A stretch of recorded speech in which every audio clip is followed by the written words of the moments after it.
Hello and good day. My name is Teacher Jv, and today we're going to continue the second part of your CCN. It's all about your respiratory system, and this time we're going to talk about the common respiratory disorder. Most likely, it's because you've been already um, exposed to the hospital. You've encountered some of these diseases, some illness that we're going to tackle. Okay, so probably you're all familiar with this one. And we're going to start first with your pneumonia. Your pneumonia, it is a form of acute respiratory infection that actually affects the lungs.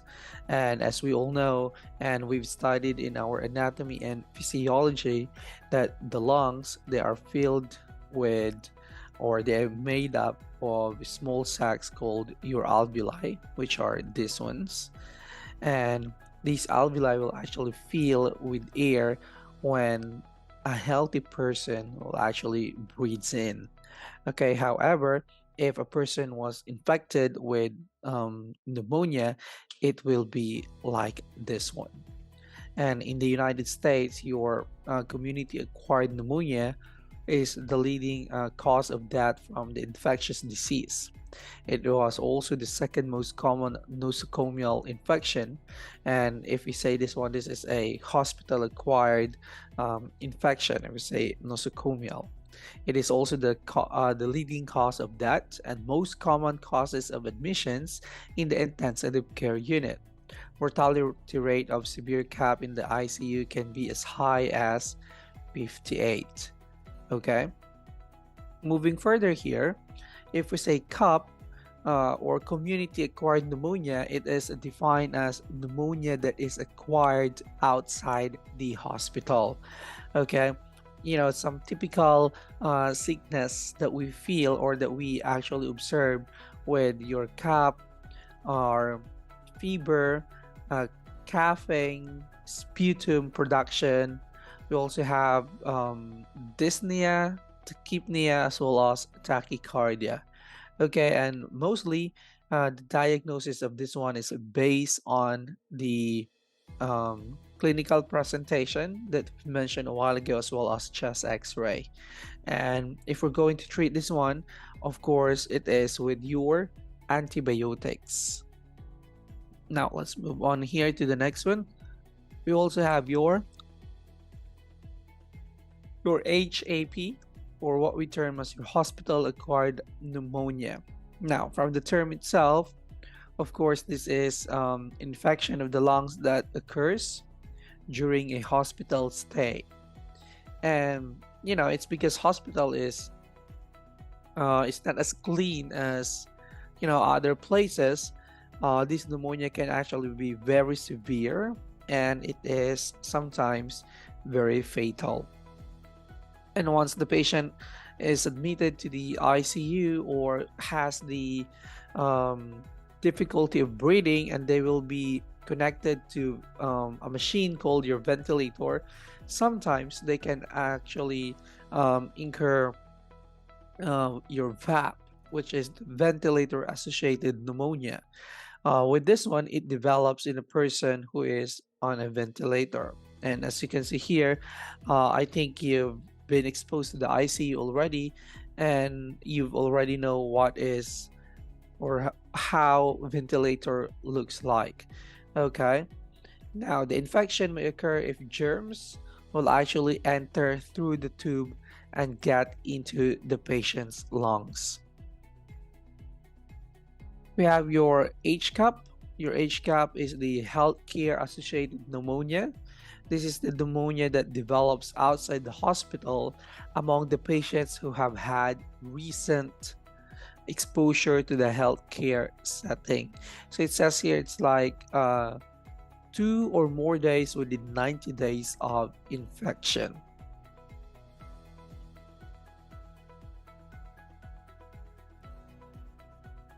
Moving on to the next one, which is the etiology of your pneumonia. Of course, there are bacteria.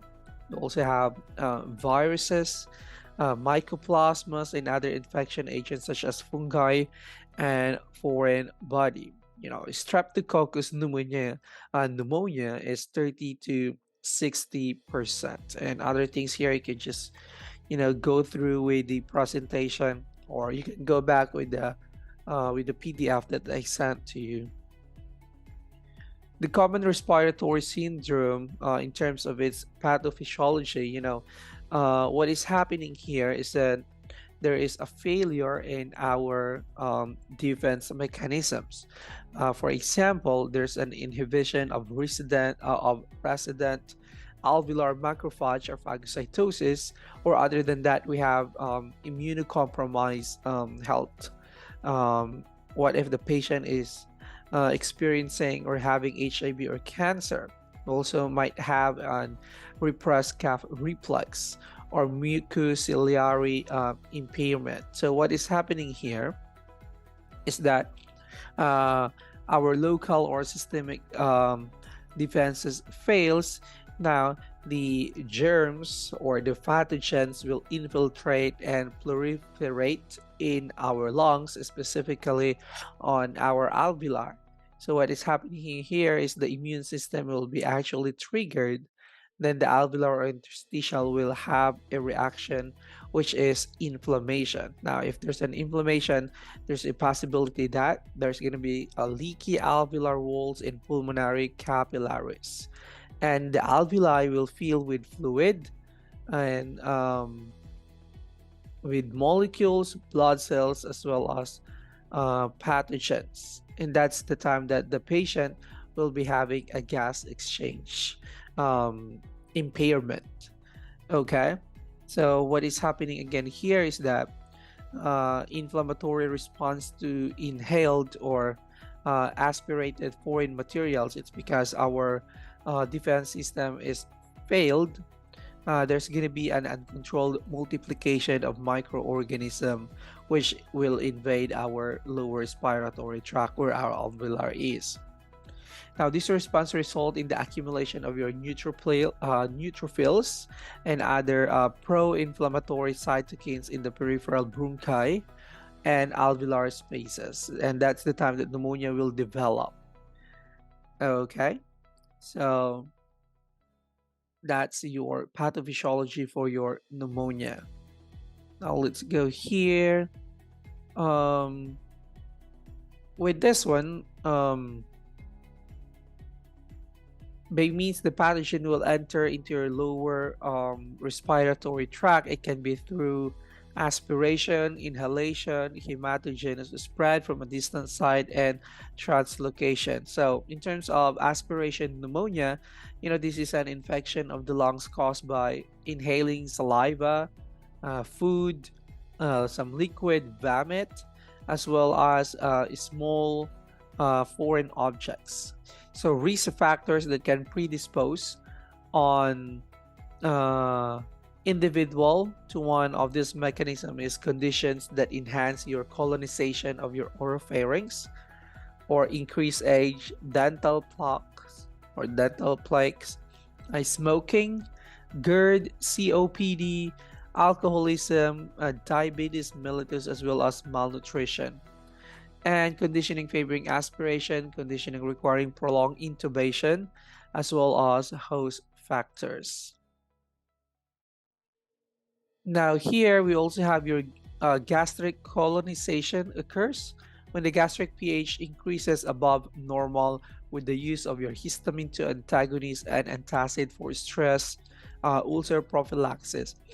But this one is, with the article that I read, it says that it is still debatable if the gastric colonization can actually be a factor on why people are having some pneumonia. Okay, in terms of assessing this kind of patient, you already know this one by getting the history of the patient, checking if the patient will have hemoptysis, diarrhea, abdominal discomfort, otitis media, pharyngitis, and also your dental hygiene. In terms of diagnostic studies, as you can see here, this is a normal chest x-ray. but this one will reveal some bacterial pneumonia, viral pneumonia, and COVID-19 pneumonia. Okay, so the first one is your chest x-ray. In chest x-ray, it is of course considered as the cardinal or the gold standard for pneumonia diagnosis. Um, with this one, it will actually reveal how our lungs looks like, and if there are like cloudy formations with which actually um, portray pneumonia. How about your blood cultures or ABG analysis? In blood tests, it can be used to try determine the cause of your pneumonia, what type of specific bacteria, so that we will determine what specific medication or antibiotic we can actually use. Um, and of course, a blood culture test will involve using the blood, and then this blood sample will be sent to the laboratory to check again for the growth of your bacteria. Okay. We also have your, of course, you already know this one, ABG analysis. We will check the colons test first, and we will get your extract some blood. You also need to have your plural fluid studies. And of course, with this one is a fluid sample is taken by putting a needle between your ribs from the pleural area, and then it will be analyzed, and it will also help determine what type of bacteria is. HIV testing as well, CBC, what is this? Some electrolytes, or maybe this is serum electrolytes, uh, renal and liver function as well. Okay, and I think, of course, by taking your sputum exam is um, one of the most accurate um, diagnostic that we are getting, or we are instructing to our clients. Of course, you already know this one. You need to ask them to deep breathe first before they spit out the sputum. Okay, next one here, the management. It's all about your antibiotics. This medicine are used to treat your bacterial pneumonia. And a while ago, we mentioned what specific type of bacteria we will be treating um, with your pleural fluid studies, as well as your blood culture.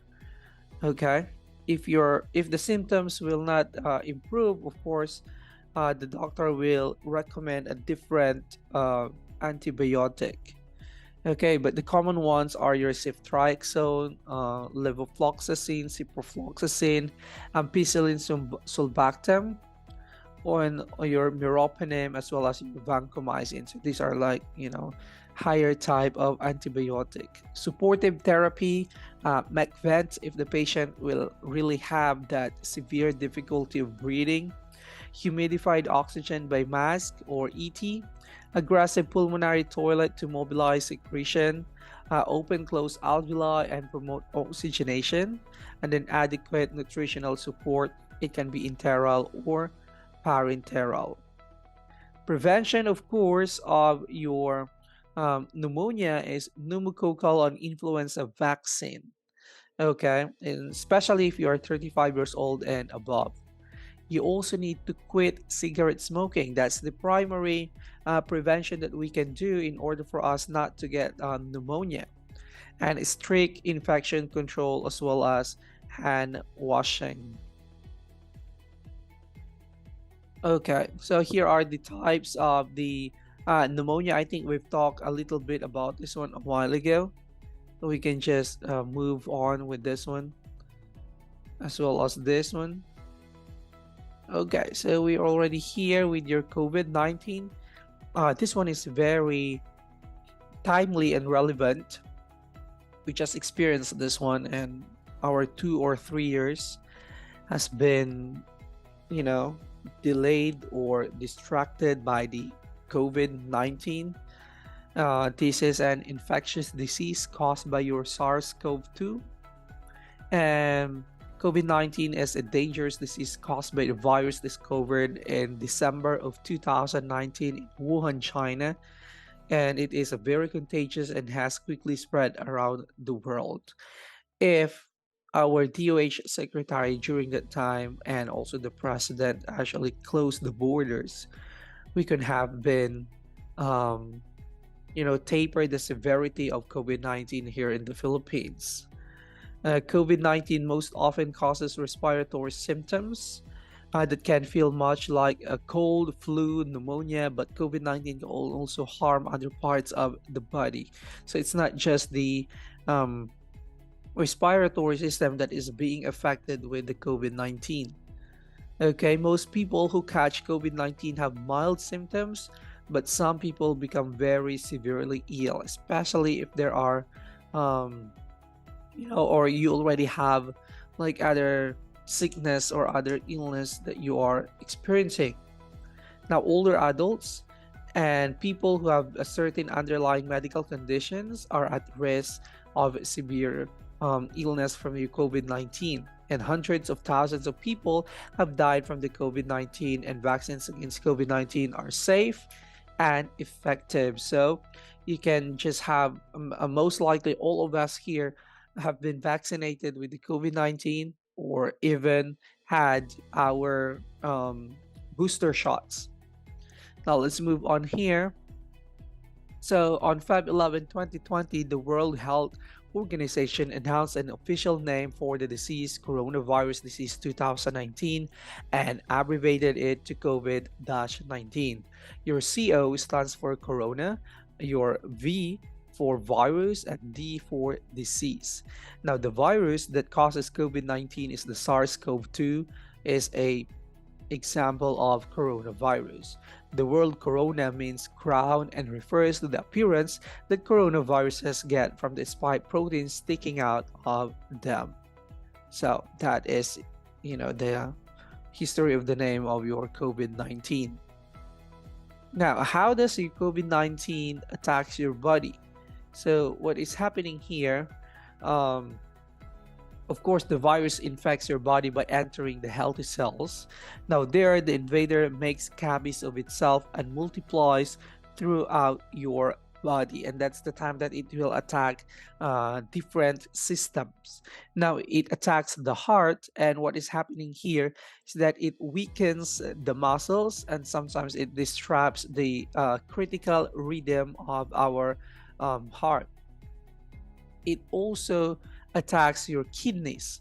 So badly, some hospitals have run short in terms of dialysis equipment. It's because it's very fast, when it attacks your kidneys.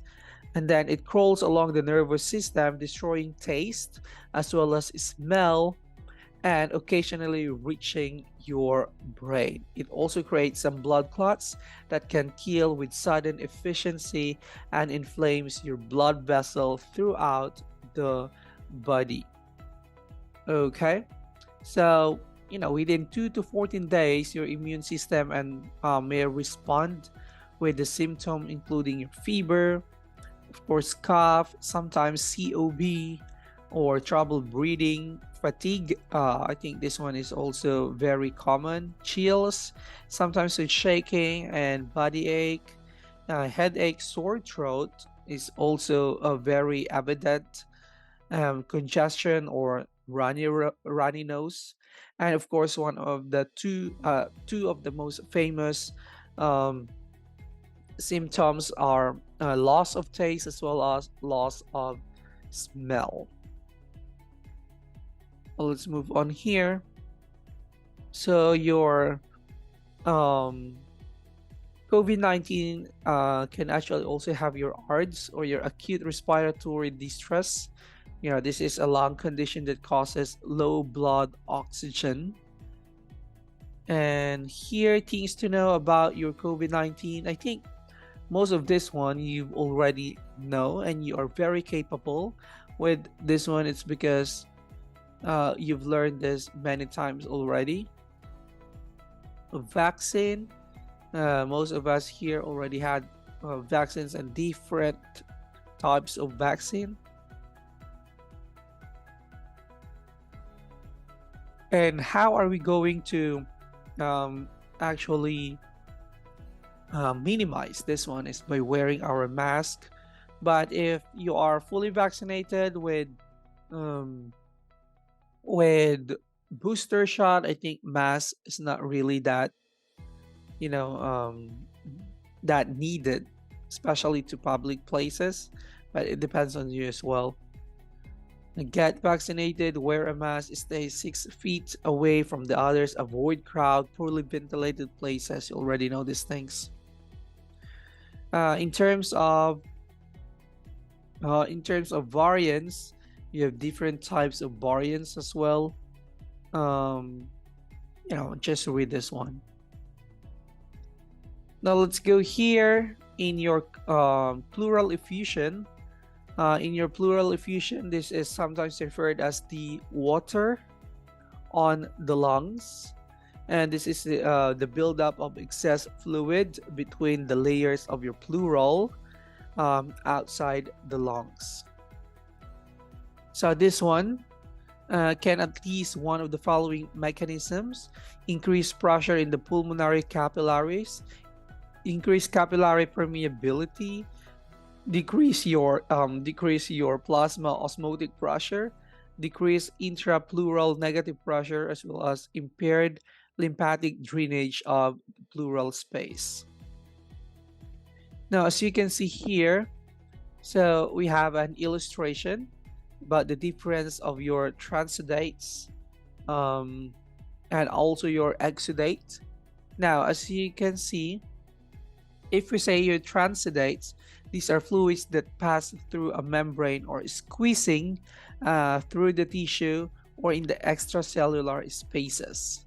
Now, specifically, they are fluid created as a result of changes in your hydrostatic pressure. And examples for this are your congestive heart failure, cirrhosis, nephrotic syndrome, as well as your systolic heart failure.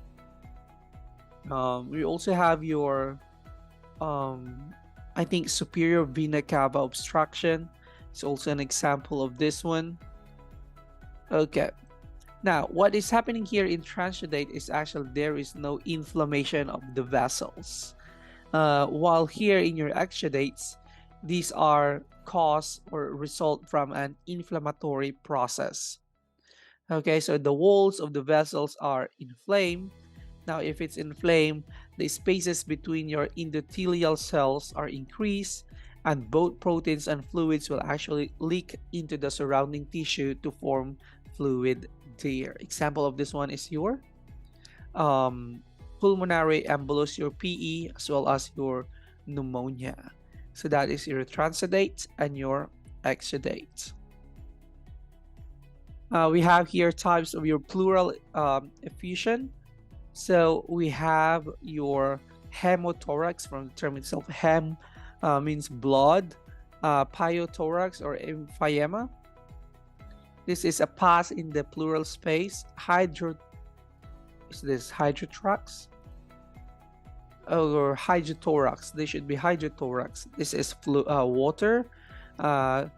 We also have your chylothorax. This is lymphatic fluid in your pulmonary system. Okay. And then here, let's go to the diagnostic studies. So, of course, your chest radiographs are the most common used examination to assess for the presence of pleural effusion. However, it should be noted on the routine that the chest x-ray must have at least 250 or 600 cc or ml of fluid that is required before it becomes very evident, or else it will not be seen on your chest x-ray. Well, anyways, in getting chest x-rays, you should always ask your patient if they are, especially female patient, if they are pregnant. It's because they will be exposed to radiation, so that the doctors will be alerted and will be having some sort of regimen.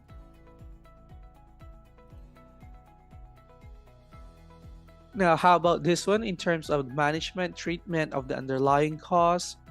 If the patient will have thoracentesis, the patient might actually have your thoracentesis. If the fluid is already, very high in terms of volume, chest tube placement, and of course, surgery. Now let's go to your pneumothorax. So your pneumothorax is a collapsed lung, and it occurs when the air leaks into the spaces between the lung as well as your chest wall. So you can see here, this is the normal lung, and this is the collapsed lung. Okay, what is happening here is that um, the air actually pushes on the outside of your lung and make it collapse. Now, the pneumothorax can be complete lung collapse or a collapse of only one portion of your lung. Okay, and here, already know these things. I think you've learned this one thoroughly on your review as well as on your what is that one? Your medical surgical nursing. Now we have your spontaneous pneumothorax. With this one, this is without any trauma because it is a sudden onset of lung collapse. Okay, without any further cause. Okay, so what is happening here is a collapsed lung is caused by the collection of the air space around your lung. Primary, absence of any underlying disease such as COPD, and secondary is a result of the underlying cause like your COPD. Your traumatic, in terms of traumatic pneumothorax, of course, it is from a from a trauma causing partial or complete lung collapse. With this one, the diagnosis is made by your chest x-ray, and the usual treatment for this one is thoracostomy. And the critically ill patients will have invasive procedure and can actually cause your barotrauma. Your barotrauma, this is a tissue injury caused by pressure, pressure related, such as your some injury or accident, or body compartment that actually there's going to be changes in the body compartment of that will impair your gas volume. You also have your iatrogenic pneumothorax. With this one, it is a traumatic pneumothorax secondary to an invasive procedure, okay, or surgery. What is happening here is that if the patient will undergo some surgery, they can actually have a pneumothorax, which is termed as your iatrogenic. And the most common about this one is the placement of your subclavian venous line or subclavian central venous line, or CVL. Tension pneumothorax occurs when air accumulates between the chest wall and the lungs and increases the pressure in the chest while reducing the amount of blood returned to your heart. Most likely you will be having a feeling of chest pain, SOB, rapid breathing, and increased heart rate or the racing heart, and followed by a shock. And here, pneumothorax assessment is the sudden onset of acute pleuritic chest pain localized to the affected lung. You'll also be having some sort of SOB. Diagnostic studies is, these are just things that you just need to read, and you already know this one. Pulmonary embolism, or your PE. This is a blockage in an artery in the lungs. It can occur when a blood clot actually, or this one will usually from the legs.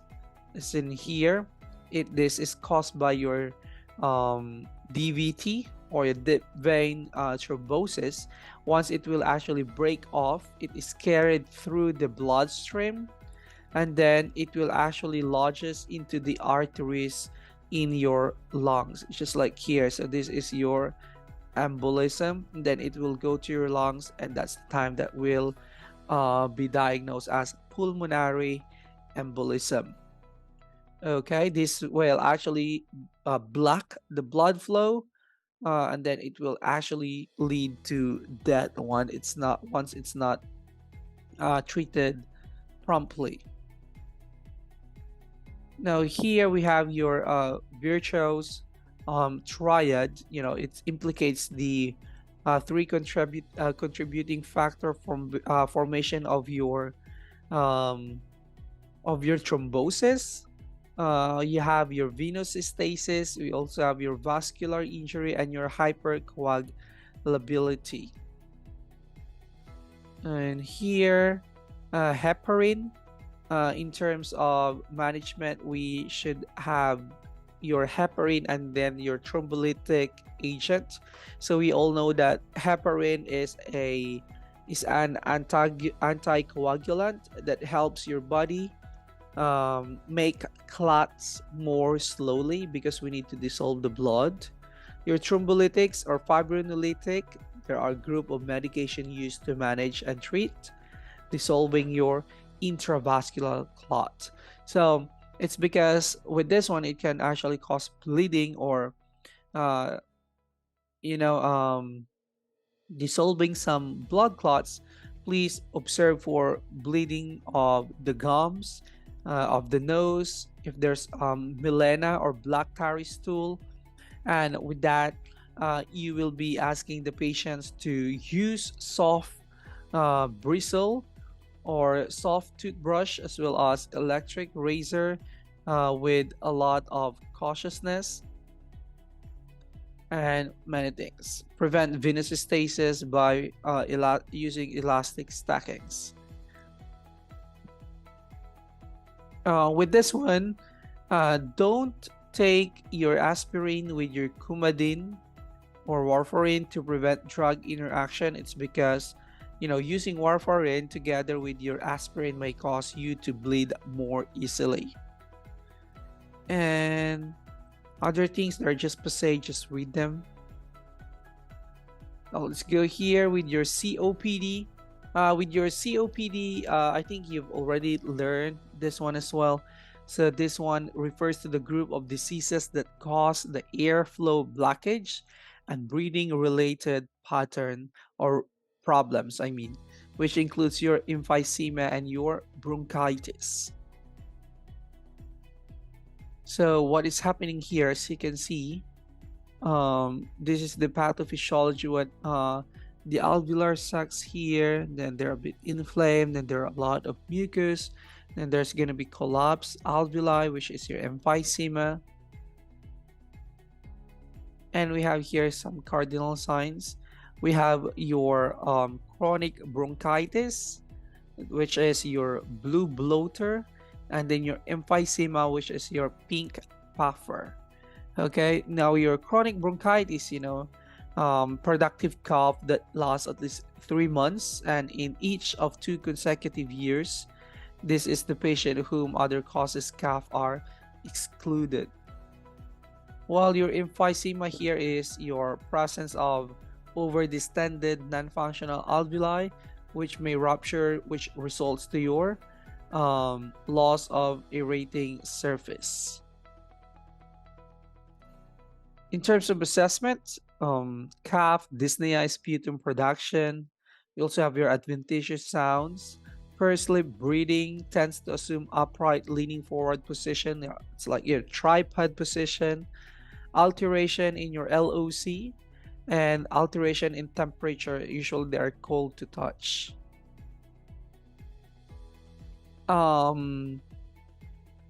Other things in terms of your assessment, there's going to be a decrease in voice changes. There's going to be a voice change, weakness, fatigue, anorexia, alteration of your thoracic anatomy, clubbing of the fingers, just like this one, and polycythemia. COPD, in terms of this one, we usually diagnose it with your chest x-ray, ABG analysis, and of course your spirometry.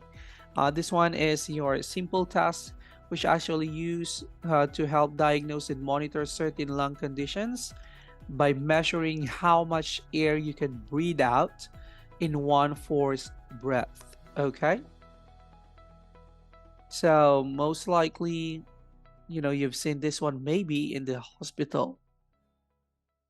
Management, you just need to read this one, rest, of course, so that you will not be walking and then the oxygen demand will not increase. Uh, of course, oxygen therapy. We also have here your O2 management usually is 1 to 3 liters per minute, and the safest is 2 liters per minute. Let's go here. Of course, the management is chest physiotherapy.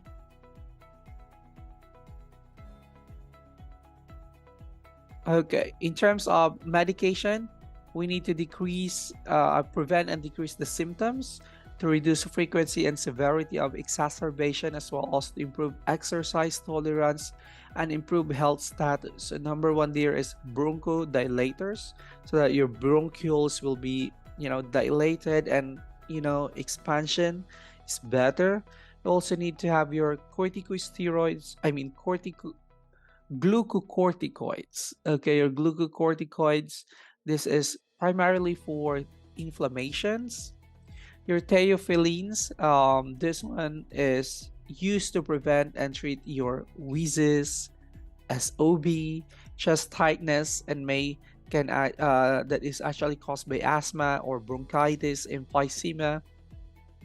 So it actually relaxes and opens air passages in the lungs and make it easier to breathe. And of course, antibiotics to treat infections only.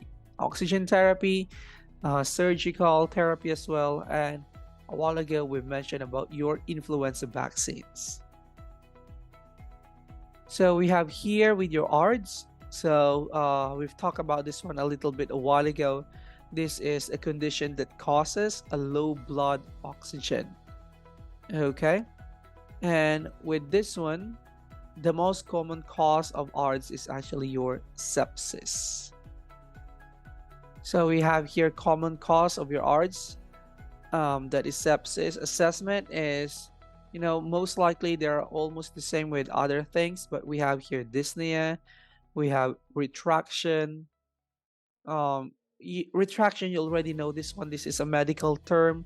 When the area between the ribs and the neck sinks in when a person with asthma attempts to inhale. Dry cough, central cyanosis, bluish discoloration of your mouth or tongue, the central part of your body. Okay, this one in your ARDS, usually the oxygen therapy is high, from 8 to 10 liters per minute.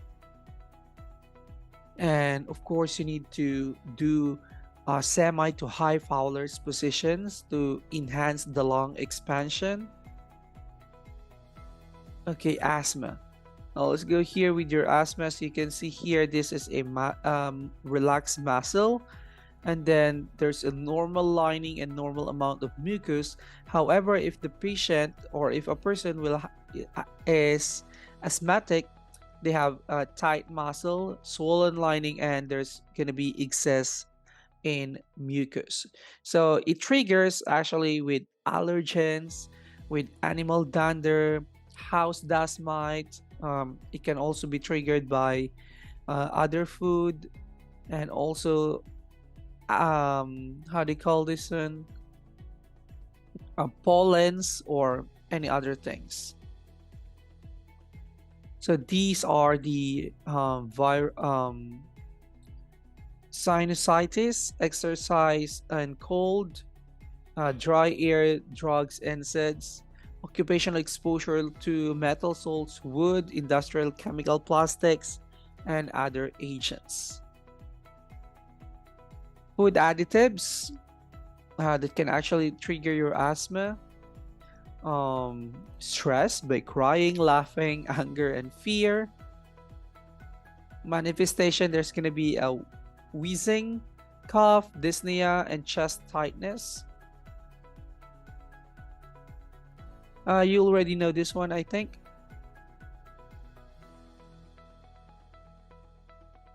Okay. Signs of hypoxemia. Um, hmm, I think most of this one are already passe. Just go back and read again this presentation or the presentation that I sent to you last time. Yeah. And drug therapy for this one is short-acting inhaled beta-2 agonist for quick relief. Preferred treatment is low-dose inhaled corticosteroids, um, and other things. Okay, I think that's it for the common respiratory system diseases or illness. Just read most likely of this one, and most of these things that we've mentioned, you've learned this one in your MS, in your review, as well as during your exposure to the hospital. So, see you again next time. Thank you.